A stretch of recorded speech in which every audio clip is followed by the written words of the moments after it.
Hi everyone, I'm David Fisher, and this is Presidential Chronicles, a series of books and videos on American history as seen through the lives of the presidents of the United States. This episode is from the life of James Polk, and the focus is 343.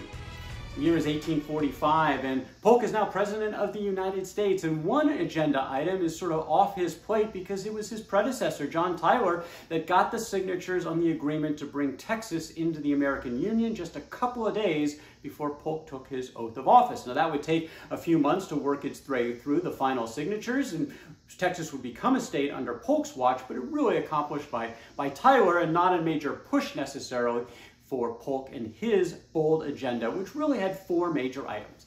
The first was to establish a sub-treasury. The second, a long-term fix for the tariff.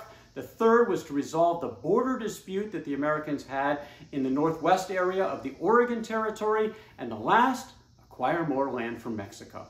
That last one, number 4, we'll talk about that in future episodes, but for the others, he knocked these first three out of the park in pretty quick order. We'll start in Oregon. The United States and Great Britain had shared the Oregon Territory, a joint occupation agreement, since 1818. After about 10 years, that agreement was extended indefinitely, although either side could opt out with 1 year notice. Well, the Americans had dominated the migration, not surprisingly, in North America to this Oregon Territory. They had about 7,000 white inhabitants now in the territory, about a 10-to-1 margin compared to the British population, and the Americans were pushing more and more to take all of the Oregon Territory.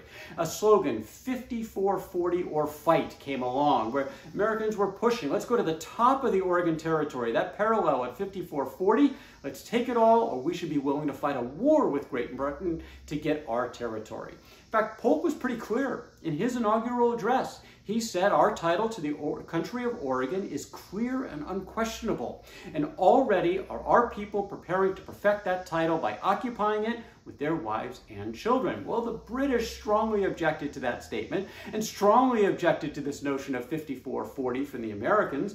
So the question was, how would the negotiations go? Polk made the first offer. He said, you know what? I'll put 54-40 aside, let's make a compromise, and I'll put in an offer at the 49th parallel. And British said, absolutely not. We flatly refuse. That's too much territory for you. We want more, and Polk pulled the offer. He pulled the offer, and he wasn't interested, frankly, in negotiating, because now he made his one offer, now he's going to play hardball. In fact, he worked with the Congress to get them to exercise that opt-out clause in April of 1846. So now the clock was ticking. A 1-year opt-out clause. What are they going to do to resolve this dispute? Everybody in the cabinet seemed to be aligned with Polk in this particular approach, except one person. The one person who was always at odds with Polk, and that was his Secretary of State, James Buchanan, who wanted to be more conciliatory at this stage of things. He was worried about potential war with Mexico, didn't want to have a war with Great Britain at the same time, so he was counseling Polk to be more cautious. And Polk said at the time, the truth is Buchanan has from the beginning been, as I think, too timid and too fearful of war on the Oregon question, and has been most anxious to settle the question by yielding and making greater concessions than I am willing to make. Polk continued to move forward with his aggressive stand. Well, after they did the 1-year opt-out clause, the clock was ticking and Great Britain decided to rethink its position. All of a sudden, that 49th parallel offer seemed to be a lot more attractive, and so they looked to put it on the table. Polk did not immediately accept it. He did say that, you know what, I'm going to look to the U.S. Senate. They're going to have to affirm this by treaty anyway, and if they're supportive in a trial balloon offer at the 49th parallel, then I will submit the treaty. And that's exactly what he did, and the Senate came back really positive. They were ready to accept this compromise agreement, and all of a sudden everyone was on board except one person. Who? James Buchanan. Buchanan, who before wanted to be conciliatory, now he wants more. Really, he's clearly posturing his own elements here for future presidential aspirations, but needless to say, Polk ignored him. He submitted the treaty. It passed the Senate 41-14, and a quarter century in the making, the Oregon Territory dispute with Great Britain was solved.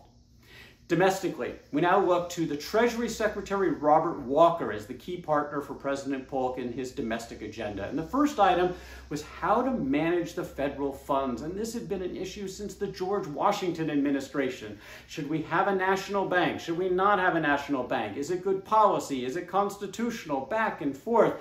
During the Jackson administration, He tried to kill the National Bank. He vetoed the authorization of a recharter. He pulled the funds out of the bank and put it in state banks. That frankly didn't work all that well either. So what was the long-term answer? Polk was aligned with Jackson. He didn't want a bank, but he had to have some way to effectively manage the federal funds. Well, Martin Van Buren in his presidency had put forward a proposal for a sub-treasury. Just have the Treasury Department manage these funds, not in the banking system, but frankly in their own vaults. And Van Buren thought this would be a good compromise solution, and Polk agreed. Polk called it his constitutional treasury. To say that the people or their government are incompetent or not to be trusted with the custody of their own money in their own treasury, provided by themselves, but must rely on the presidents, cashiers, and stockholders of banking corporations, not appointed by them nor responsible to them, would be to concede that they are incapable of self-government. Obviously, that was not his approach. He believed that this constitutional treasury or sub-treasury was the right answer. Now, Van Buren actually got this passed by Congress late in his term, but it was reversed by President Tyler before it got up and running, and Polk wanted to bring it back. It was an easy sell in the House of Representatives, but this was a sticky issue in the Senate. And he and Walker, the Treasury Secretary, had to do a lot of arm twisting and a lot of work behind the scenes before they finally got that support. And sure enough, the sub-treasury passed into law. It became the backbone of the American economic system for the next 70 years until the Federal Reserve System finally came along. A half century of debate over this bank solved. August 6, 1846, check another item off the agenda of James Polk. Now we talk about the tariff. The tariff almost caused a civil war in the United States in 1832. The high tariff was abhorred by the South. South Carolina in particular objected to it as bad policy, unfair to the South, and even unconstitutional. They passed a nullification ordinance in December of 1832, almost had a civil war where Jackson, as president, was threatening military force. They eventually subsided that argument with some gradual reduction of the tariff so that we didn't come to a force of arms, but the issue was still out there. Long-term solution, what should it be? Well, during his campaign, Polk had led some to believe in what was called the Kane letter, that he was in favor of protective tariffs. But if you really parse that letter, that was really a political document trying to win the support of the people in Pennsylvania. He supported protection only though as it was incidental to the revenue side.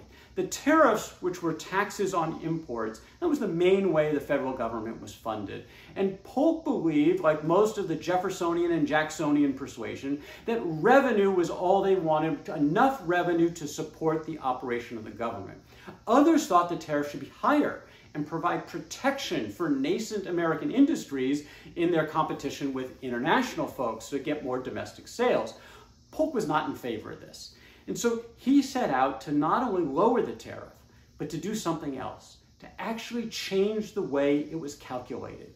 He believed in a percentage-based system, not in a hard dollar system for the tariff. Polk said that a system of ad valorem revenue duties, it is not doubted, will afford ample incidental advantages to the manufacturers. It is believed that such a system, strictly within the revenue standard, will place the manufacturing interests on a stable footing and inure to their permanent advantage, while it is as nearly as may be practicable, extend to all the great interests of the country the incidental protection which can be afforded by our revenue laws. This was the balance he was looking to establish. The South was really happy with this. The North was not. They thought that they were going to lose a lot of revenue in the mix. And so once again, easy passage in the House, really tough in the Senate, particularly with the North. Polk, rolling up his sleeves, working with Secretary Walker, came to a vote July 29, 1846, passed by one vote, 28 to 27. Yet again, another major item. This has been around since the dawn, for decades. This has been a challenge for the American economic system, was solved just like that. James Polk called it, in truth, vastly the most important domestic measure of my administration. He was now 3 for 3. There was one other area that he showed his consistent approach to the Jeffersonian and Jacksonian schools, and this was on the topic of federally funded internal improvements, using those tariff dollars to build things like canals or bridges or roads in various parts of the country that most from the Jeffersonian school felt was unconstitutional and bad policy, putting too much power into the hands of the people in Washington, D.C. In this case, James Polk remained completely consistent with that ideology, not by accomplishing another objective, but by preventing one from getting past him. This was in the form of a bill, a $1.5 million river and harbor improvement bill that the Congress put forth in August of 1846. Once again, Polk thought bad policy, unconstitutional, and it got his veto. He said that it must be necessary and proper to the execution of the principal expressed power to which it is an incident, and without which such principal power cannot be carried into effect. The whole frame of the federal Constitution proves that the government which it creates was intended to be one of limited and specified powers. A construction of the Constitution so broad as that by which the power in question is defended tends imperceptibly to a consolidation of power in a government intended by the framers to be thus limited in its authority.